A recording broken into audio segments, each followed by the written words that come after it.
Hello friends, welcome to today's session. In today's video, you'll be learning about interest on loan by partner to a firm.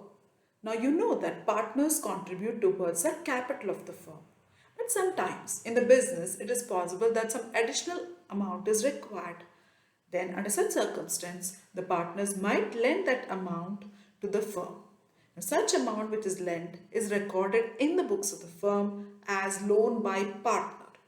And in today's session, we'll be learning about interest on such loans which are given by a partner.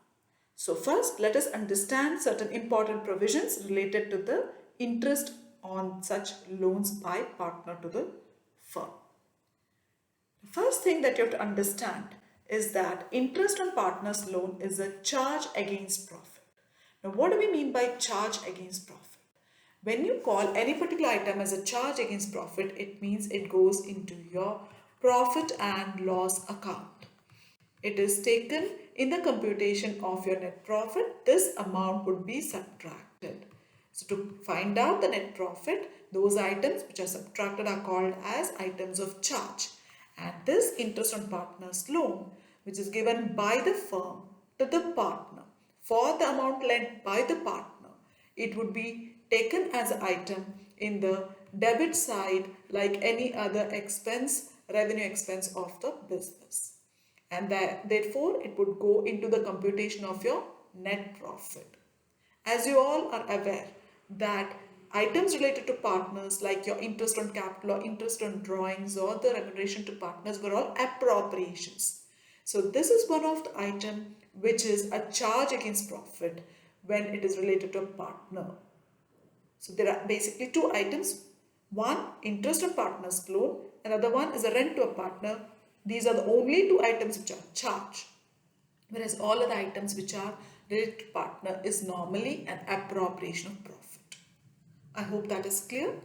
Now moving forward, next point that you need to know about this interest on partner's loan is that whatever is the interest rate that has been agreed in the partnership deed, at that particular interest rate, the partner would be eligible to get interest. So you have to go through the partnership deed and see whether there is a provision related to interest on any loan given by partner. If it states, suppose 10% is a percentage specified in the partnership deed, then at the rate of 10% per annum, interest has to be given on the amount lent by the partner to the firm. Now, there might be a case where the partnership deed is silent about interest on partner's loan. Means it does not specify that in case a partner lends to the partnership firm in such a manner that interest would be payable on it. Then under such circumstance, what will you do? There is no rate available there.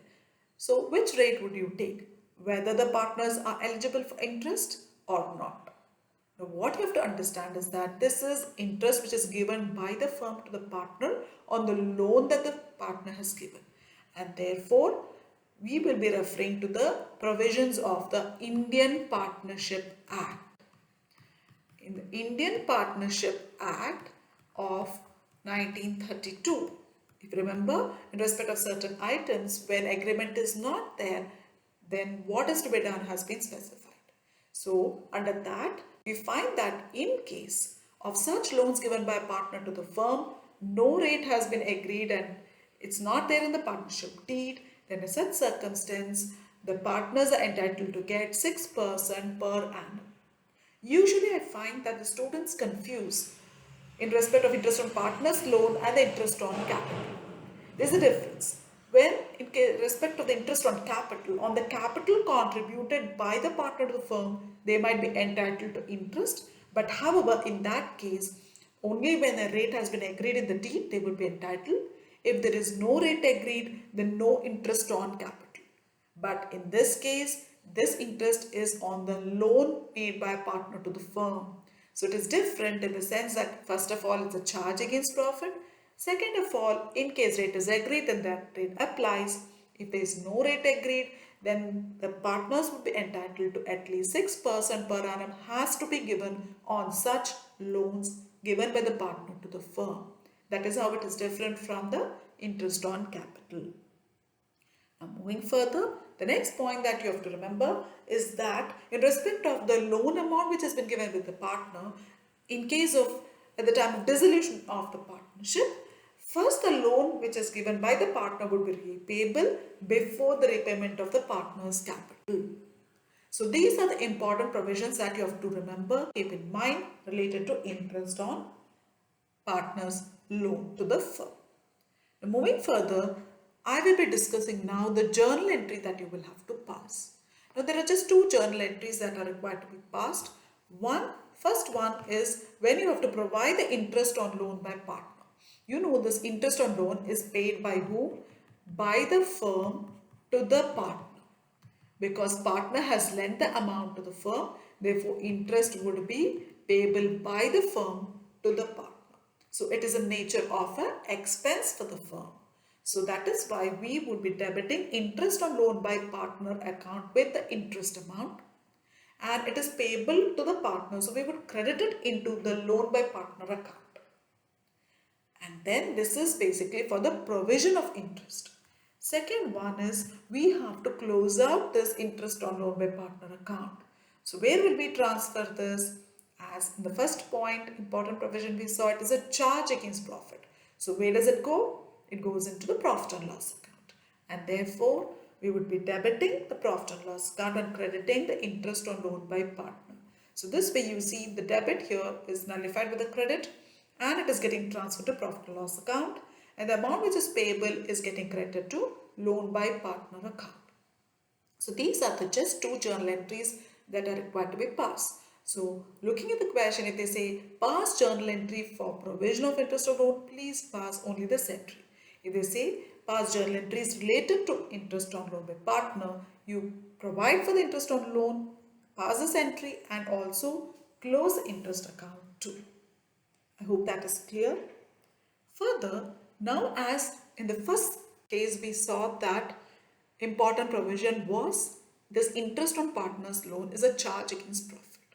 So therefore, in case the profit is same, we'll see different situations. Here I am going to discuss in case the profit is not adequate to cover the entire interest on partner's loan, or in case in that year there is a loss. I'm going to cover all those cases. So first we will take the profit. In the first case, suppose we will take the interest on partner's loan.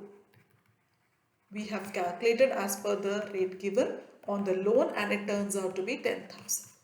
Now first situation, if the profit amount, okay, the first case, case 1, if the profit is 15,000, then we would subtract the interest of 10,000 which is payable to the partner and the net profit which would get distributed in the profit sharing ratio amongst the partner would be the 5,000 net profit. Now going to case 2. In case 2 where the profit is not adequate, suppose during that year the profit was rupees 8,000 and we know the interest on partner's loan is a charge against profit, so it has to be provided completely. So what happens to your profit? It becomes a loss of 2,000. So the profit of 8,000 gets converted loss of 2,000 on charging this interest on partner's loan. So now this loss would be distributed in the profit sharing ratio. And the third case we will take is where there is a loss. Suppose already there is a loss of 10,000 during that particular year. But still you have to provide, being a charge, you provide for this interest. So what happens? Your loss for the year would become 20,000. So basically these amounts get distributed. In this particular case 5,000 gets distributed amongst the partners. So it will be given to the partners in their profit sharing ratio. And in the second case the profit gets converted to loss and gets distributed, loss is distributed in profit sharing ratio. And the third case, a loss gets further increased to 20,000 loss on provision of this particular interest on partner's loan. So this is how we compute and we account for, this is the accounting treatment for interest on partner's loan. I hope that is clear. Now that's it, friend. Hope you found this video useful. If you found this useful, please do like and share the video. If you have not yet subscribed to the channel, then please do subscribe to the channel so that you will get continued notification of all upcoming videos. Thank you. Have a great